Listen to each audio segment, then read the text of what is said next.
di channel YouTube Pengacara Tanpa Tembok.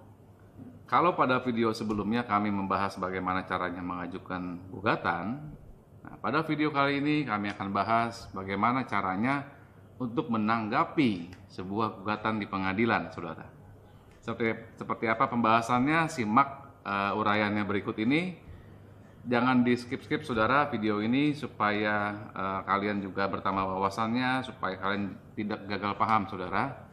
Ya, jangan lupa klik subscribe, like dan share sebanyak-banyaknya saudara. Terima kasih saudara.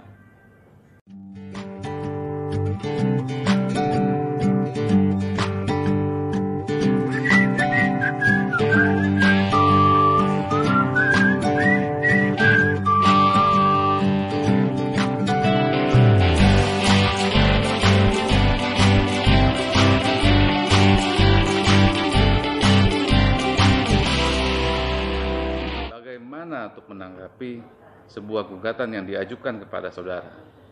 Ya, pada umumnya saudara, kami bagikan ada dua kiat atau dua strategi yang bisa saudara lakukan apabila saudara menerima sebuah gugatan.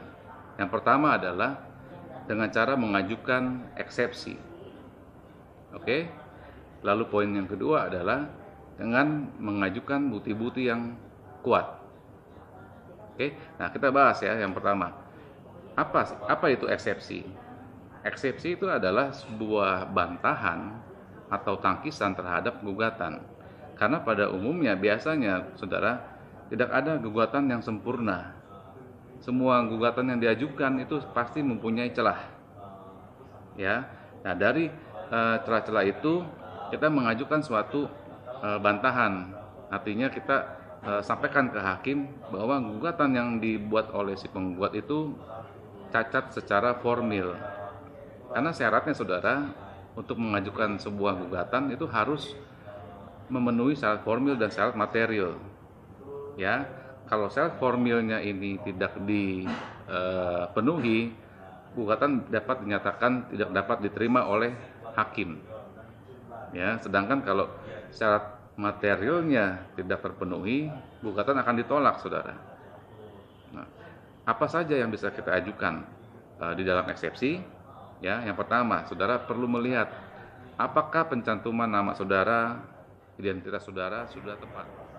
Misalnya nama saudara ini Daniel, ya. Nah, lalu tapi si penggugat ini membuat namanya itu siapa namanya? Danielo misalnya. Nah, itu adalah salah penyebutan nama saudara, salah identitas. Artinya ini bisa diajukan eksepsi. Walaupun mungkin si penggugat akan beralasan itu hanya salah ketik.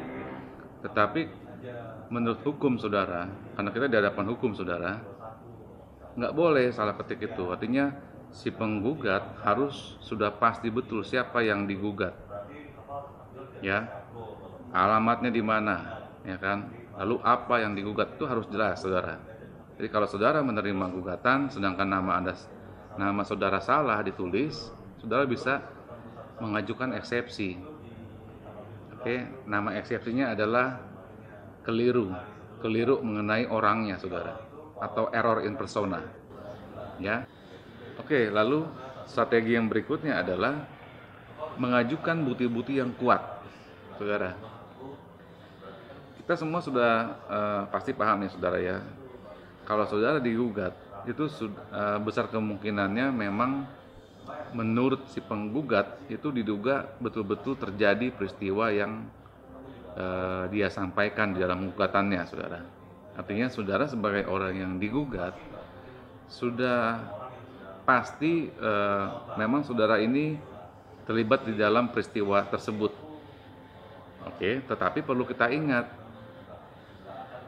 apakah gugatan yang diajukan ini dia betul-betul menguraikan peristiwanya atau dia hanya cuma mengarang saja saudara?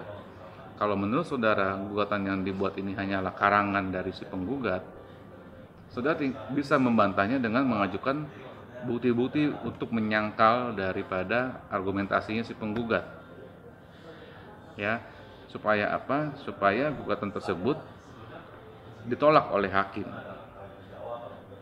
Oke, karena si penggugat berdasarkan hukum dia wajib membuktikan apa yang dia sampaikan di dalam gugatannya. Itu disebut dengan dalil pembuktian. Asas pembuktian itu bebannya adalah pada si penggugat.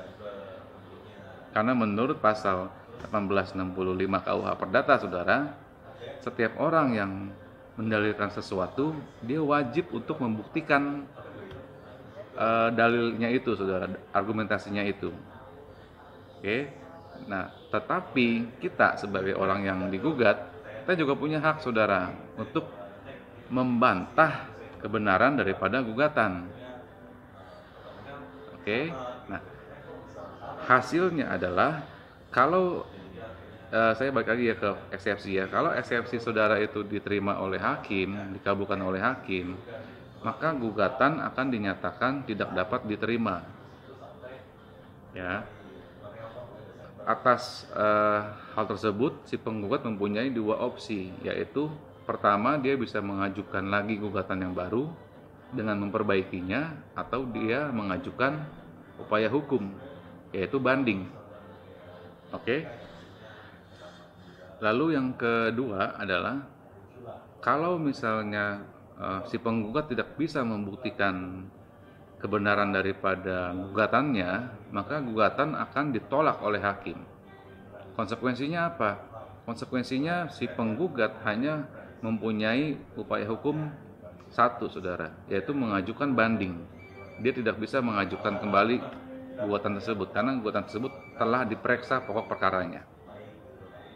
Oke, saudara, untuk saat ini saya rasa cukup sampai di sini, saudara, pembahasannya.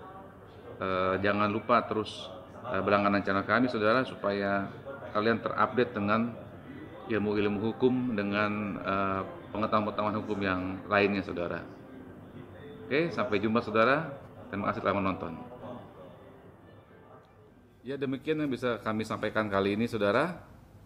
Jangan lupa untuk terus berlangganan channel ini, klik subscribe, saudara, like video ini, dan share sebanyak-banyaknya, saudara, supaya semakin banyak yang melek hukum di negara kita, saudara.